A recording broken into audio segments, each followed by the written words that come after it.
Assalamualaikum warahmatullahi wabarakatuh. Sebelum menyimak videonya jangan lupa bantu like dan subscribe channelnya, supaya channelnya semakin berkembang, dan saya doakan semoga kalian semua selalu dapat rahmat dan lindungan dari Allah Subhanahu wa Ta'ala. Amin. Sang legenda, Muhammad Ali. Muhammad Ali yang nama lahirnya adalah Cassius Marcellus Clay, Jr., lahir tanggal 17 Januari tahun 1942 di Louisville, Kentucky, Amerika Serikat. Ia lahir dari keluarga kulit hitam yang miskin. Di saat isu rasial begitu menyeruak, saat ia sedang bermain di tempat olahraga di Kentucky, seseorang mencuri sepedanya. Ia benar-benar jengkel dengan pencuri itu dan mengancam akan menghajarnya hingga remuk. Akan kuhajar hingga hancur dan kupukuli hingga terluka parah, kalau ia ditemukan, kata anak kurus tinggi itu di hadapan polisi. Polisi tidak menanggapi serius amarah si anak.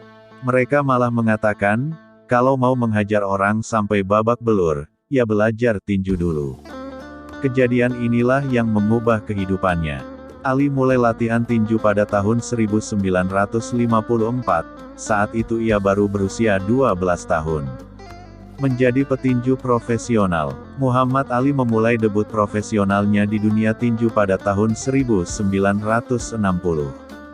Setelah memenangkan medali emas di Olimpiade Roma. Saat itu ia tengah menginjak usia 18 tahun. Pada tahun 1964, dunia dikejutkan dengan kemenangan Ali atas Sonny Liston. Ali, pemuda 22 tahun yang tidak dikenal dan sama sekali tak diunggulkan, bahkan diprediksi akan mati di atas ring karena mulut besarnya yang mengejek Liston, berhasil mengalahkan petinju yang menakutkan. Kemenangan Ali atas Sonny Liston menjadikannya seorang bintang. Dan karirnya terus melesat. Ia menjadi idola dan pahlawan bagi pemuda kulit hitam Amerika. Di puncak karirnya tahun 1966, Ali menolak bergabung di pasukan Amerika dalam Perang Vietnam. Konsekuensinya izin bertandingnya dicabut di semua negara bagian Amerika dan paspornya dicabut. Selama 4 tahun, tahun 1967 sampai tahun 1970, dari umur 25 tahun hingga 29 tahun, Muhammad Ali tidak melakukan satu pun pertandingan tinju profesional. Pada tahun 1970, Ali kembali mendapatkan izin bertanding. Pertandingan perdananya setelah pengasingan adalah menghadapi Oscar Bonavena. Ali berhasil mengko Oscar dalam pertandingan itu. Kemenangan ini membawanya pada pintu kejayaan kembali dengan menantang juara dunia Joe Frazier. Pertandingan dua juara dunia yang kala itu digadang sebagai Fight of the Century. Dalam pertandingan ini Ali dipaksa menerima kekalahan profesional pertamanya. Pada pertemuan berikutnya Ali berhasil mengalahkan Frazier. Pada tahun 1974, Muhammad Ali kembali menyabet gelar juara dunia setelah berhasil mengalahkan George Foreman. Karir tinju profesionalnya mencatatkan rekor 57 kali menang, 37 diantaranya menang dengan KO. Memeluk Islam, Muhammad Ali mengumumkan keislamannya pada tahun 1975. Lalu ia mengganti nama baptisnya Cassius Marcellus Clay, Jr. menjadi Muhammad Ali Clay. Ketika ditanya apa yang membuatnya mengganti keyakinan menjadi seorang Muslim, Ali menjawab dengan jawaban yang luar biasa, "Aku belum pernah melihat begitu banyak cinta. Saling pelukan dan cium antar mereka. Salat 5 waktu dalam sehari. Wanita memakai pakaian yang panjang. Cara mereka makan. Engkau bisa pergi ke negara manapun dengan menyapa, Assalamualaikum, Waalaikumsalam. Kau punya rumah, kau punya saudara. Aku memilih Islam karena itu bisa menghubungkanku, persaudaraan kepada siapa saja. Sebagai seorang Kristen di Amerika, aku tidak bisa pergi ke gereja orang kulit putih." Ia melanjutkan, "Dalam Islam aku merasakan kebaikan. Aku merasakan kebebasan. Islam membuatku terhubung dengan Saudi Arabia. Persaudaraan Islam menghubungkanku dengan Pakistan, Maroko, Syria. Aku bisa tinggal di istana-istana pemimpin Muslim dunia karena aku seorang Muslim. Menjadi penganut Kristen aku tidak pernah duduk setara dengan pemimpin-pemimpin. Sebagai seorang Muslim, aku duduk bersama Anwar Sadat, Gamal Abdul Nasser, Marcos Presiden Filipina, Raja-Raja Arab Sultan Abu Dhabi, dan masyarakat menyambutku layaknya seorang saudara. Oleh karena itu, aku memilih agama Islam. Pelajaran bagi kita kaum muslimin, jangan lupakan ucapan salam sesama umat Islam. Karena salam menunjukkan rasa cinta dan kasih sayang.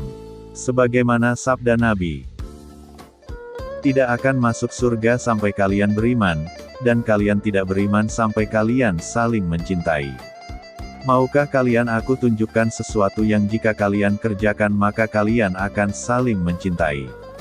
Sebarkanlah salam di antara kalian. Sabda Nabi dirasakan sendiri oleh Muhammad Ali ketika ia masih beragama Kristen. Ia melihat begitu banyak cinta dan persaudaraan pada umat Islam dengan ucapan salam. Peranan sebagai seorang Muslim. Pada tahun 2005 ia mendirikan Muhammad Ali Center di kampung halamannya Louisville. Tempat ini berfungsi sebagai pusat dakwah.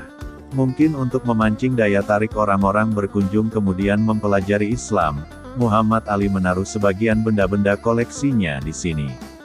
Tempat ini juga beroperasi sebagai organisasi non-profit untuk menyebarkan ide-ide perdamaian, kesejahteraan sosial, membantu orang yang membutuhkan, dan nilai-nilai luhur yang Muhammad Ali yakini.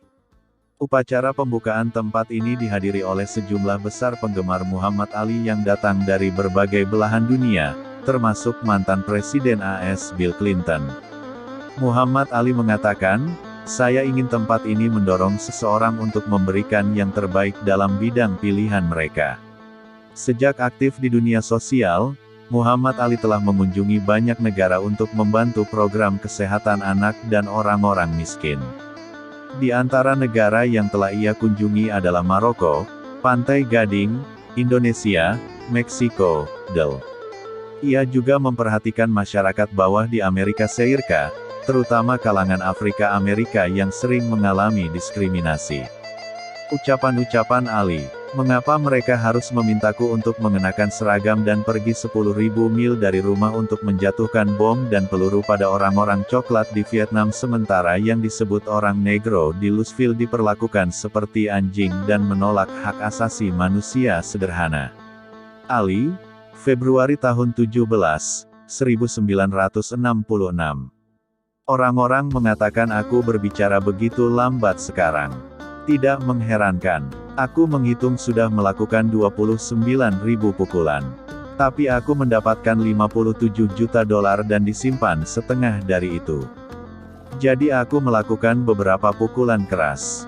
Apakah Anda tahu berapa banyak laki-laki hitam dibunuh setiap tahun oleh senjata dan pisau tanpa sepeser pun untuk nama-nama mereka? Aku mungkin bicara lambat, tapi pikiranku baik-baik saja. Ali, tanggal 20 Januari tahun 1984. Ketika terjadi penyerangan di Paris yang diklaim dilakukan kelompok ISIS, Muhammad Ali angkat bicara. "Aku seorang Muslim. Tidak ada ajaran Islam tentang membunuh orang yang tidak bersalah di Paris, San Bernardino, atau dimanapun di dunia ini. Muslim sejati tahu bahwa kekerasan dan kekejaman yang disebut jihadis Islam sangat bertentangan dengan ajaran agama kita." Ali, 2015. "Aku tidak merokok, tapi aku selalu membawa korek api di kantong celana. Setiap kali hatiku tergerak untuk berbuat dosa, maka kubakar satu batang korek api. Kurasakan panasnya di telapak tangan. Kukatakan dalam hati, Ali, menahan panasnya korek api ini saja kau tak sanggup. Bagaimana dengan dahsyatnya panas api neraka?" Wafatnya Muhammad Ali. Muhammad Ali meninggal pada hari Sabtu, tanggal 4 Juni tahun 2016, di usia 74 tahun. Mantan juara dunia kelas berat ini meninggal di sebuah RS di kota Phoenix, negara bagian Arizona, setelah dirawat sejak Kamis. Ali menderita gangguan pernapasan, karena komplikasi yang disebabkan oleh penyakit Parkinson yang dideritanya. Pihak keluarga menyatakan, pemakaman akan dilakukan di kampung halaman Ali di Louisville, Kentucky. Terima kasih sudah menyimak videonya sampai selesai. Jangan lupa bantu share, like, dan subscribe channelnya, supaya lebih banyak lagi orang yang tahu tentang kisah-kisah Nabi dan Rasul dan kisah-kisah Muslim lainnya. Sampai jumpa lagi di video berikutnya.